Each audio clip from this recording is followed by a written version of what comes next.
Oldukça geniş bir coğrafyaya yayılmış olan Arapların, Yahudilerin, Habeşlerin, Roma ile savaşan Kartacalıların, alfabeyi bulan Fenikelilerin, tarihteki ilk imparatorluğu kuran Asurların kökleri aynıydı.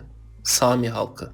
Ana vatanı olan Filistin'den Hicaz'a uzanan coğrafyadan çıkarak tarihin çeşitli dönemlerinde kademe kademe Orta Doğu ve Kuzey Afrika halklarını egemenliği altına alarak asimile edecekti.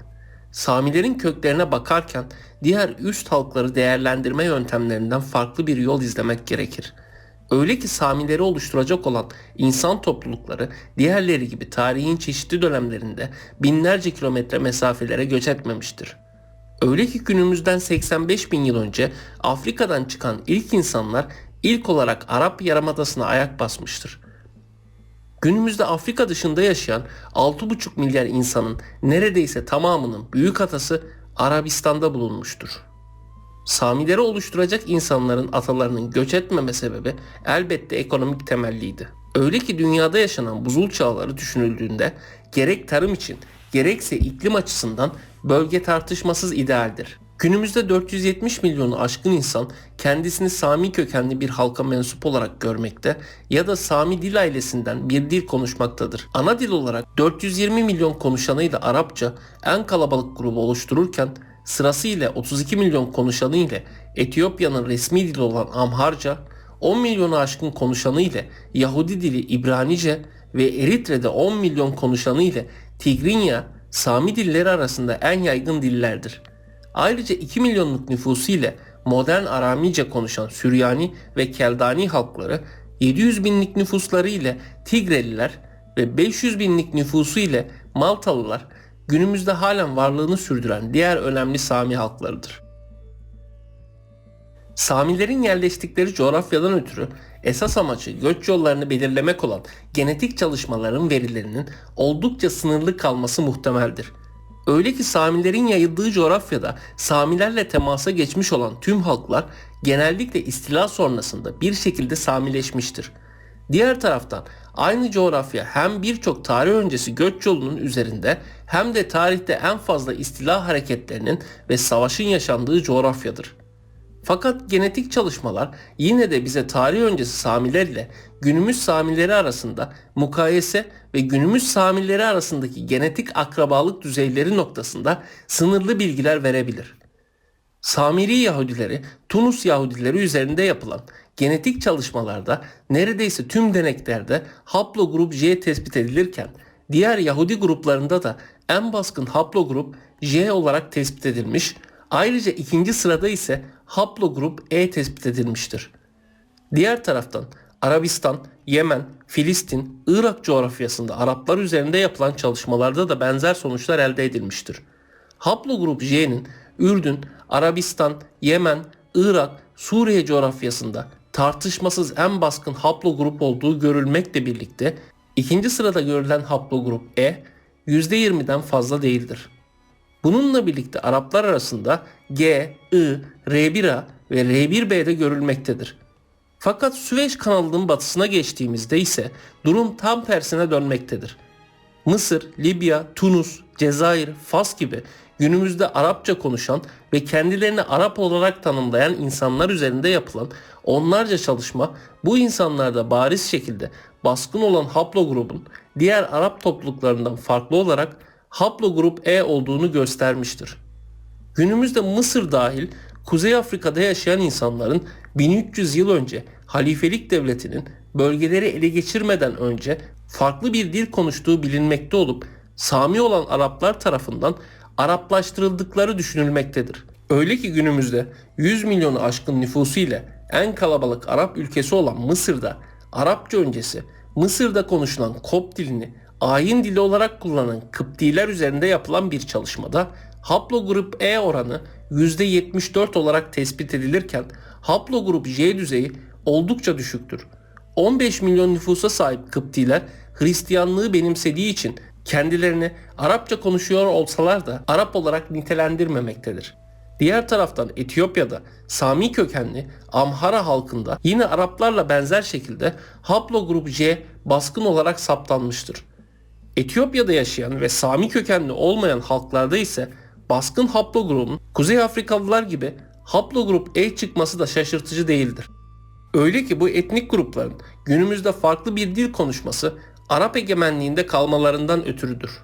Dolayısıyla Kuzey Afrika'daki Berberiler ya da Mısırlılar gibi bu halklar Samileşmemiş ya da Araplaşmamıştır. Filistinliler, Ürdünlüler, Iraklılar, Arap Yarımadası'ndaki Araplar, hatta Etiyopya'da Sami dilleri konuşan halklar Yahudiler ile Süveyş'in batısında kalan Kuzey Afrikalı Araplara kıyasla çok daha yakın akrabadır. Yani bu şu anlama gelir. Arabistanlı bir Arap genetik olarak Mısırlı bir Arap'a kıyasla bir Yahudi ile çok daha yakın akrabadır. Yaygın olarak Samilerin ilk defa ortaya çıktığı düşünülen coğrafya Akdeniz'in en doğu sahillerinden başlayarak günümüzde İsrail Devleti toprakları merkez olarak Filistin coğrafyasını, Suriye, Ürdün, Kuzeybatı Arabistan'ı ve Sina Yarımadası'nı kapsayan Levant bölgesidir. Proto-Sami dilinin 6000 yıl önce Levant coğrafyasında şekillenmeye başladığı düşünülmektedir. 5600 yıl önce ise Sami dili günümüzde Halep ve Antakya'yı içine alan coğrafyada Doğu Sami dili ve Akdeniz'den Aden Körfezi'ne uzanan Arabistan-Filistin coğrafyasında Batı Sami dili olarak ikiye ayrılmıştır.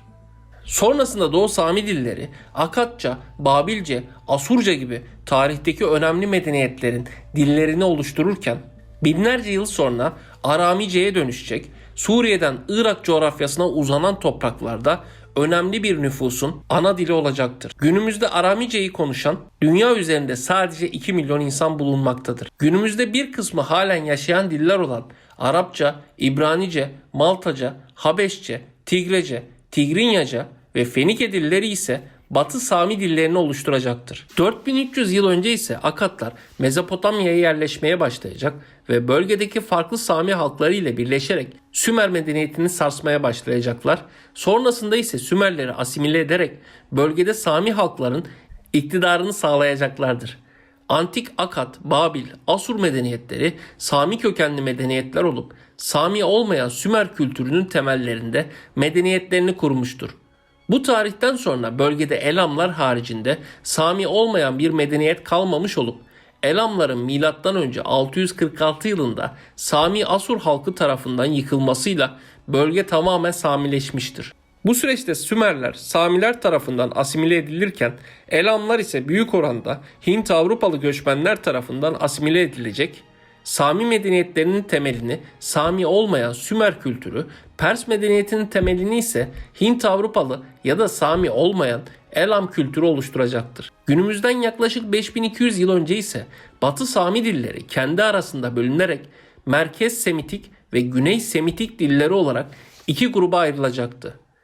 Merkez Sami dilleri içerisinde Arapça, İbranice ve Aramice dilleri bulunurken Güney Arap dilleri içinde Güney Arabistan, Antik Yemen ve Umman dilleri yer almış olsa da Arap egemenliği sonrası günümüzde bu dilleri konuşanların sayısı bölgede oldukça azalmıştır. Güney Samileri bugün Arap Yarımadası'nın karşı kıyısında Afrika'da bulunan halklar arasında Etiyopya ve Eritre'de yaşamaktadır.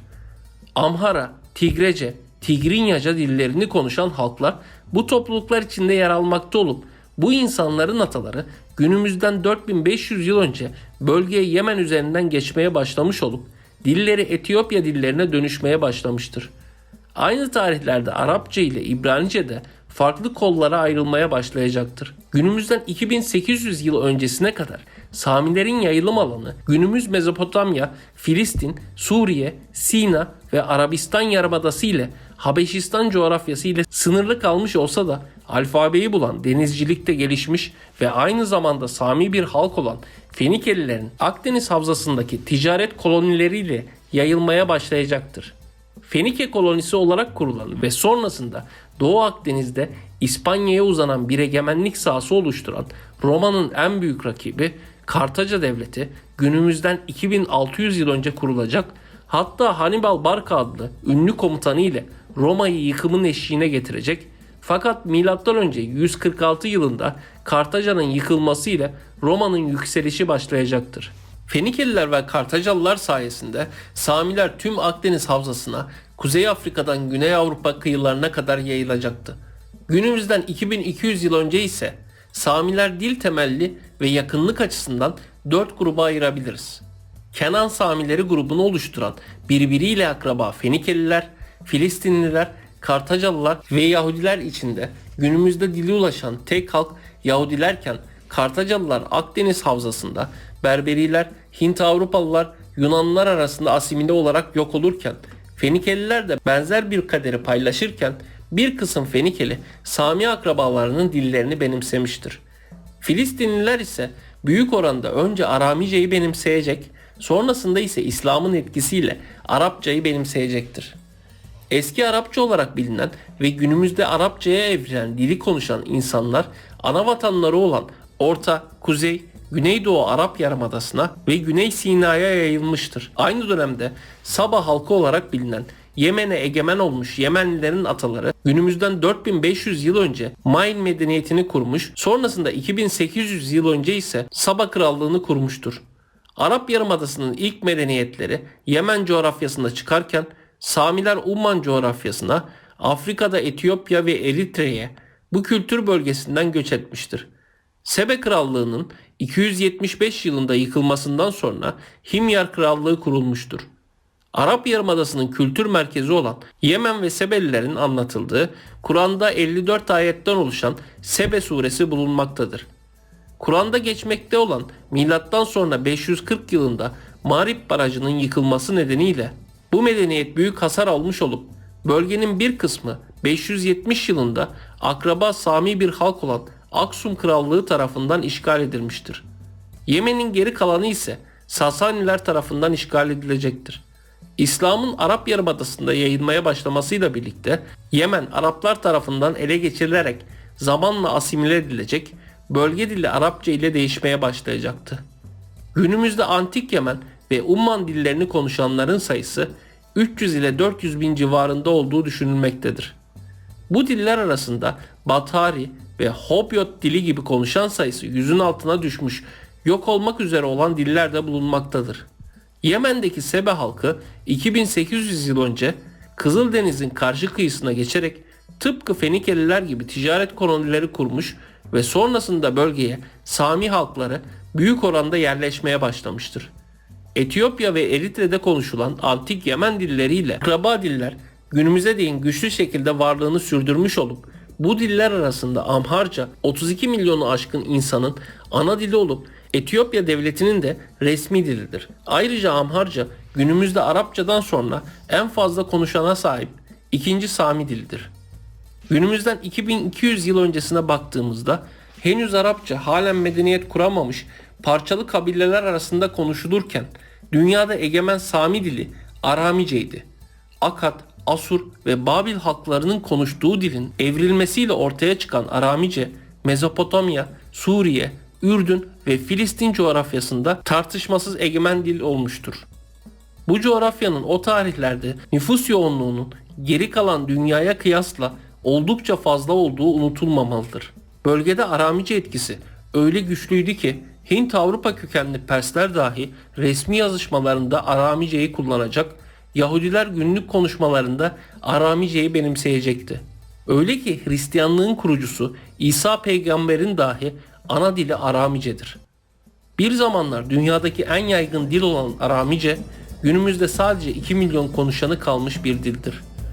Onlarca farklı lehçesi olan Aramice'nin bugün en yaygın iki lehçesi Süryanice ve Keldanice'dir.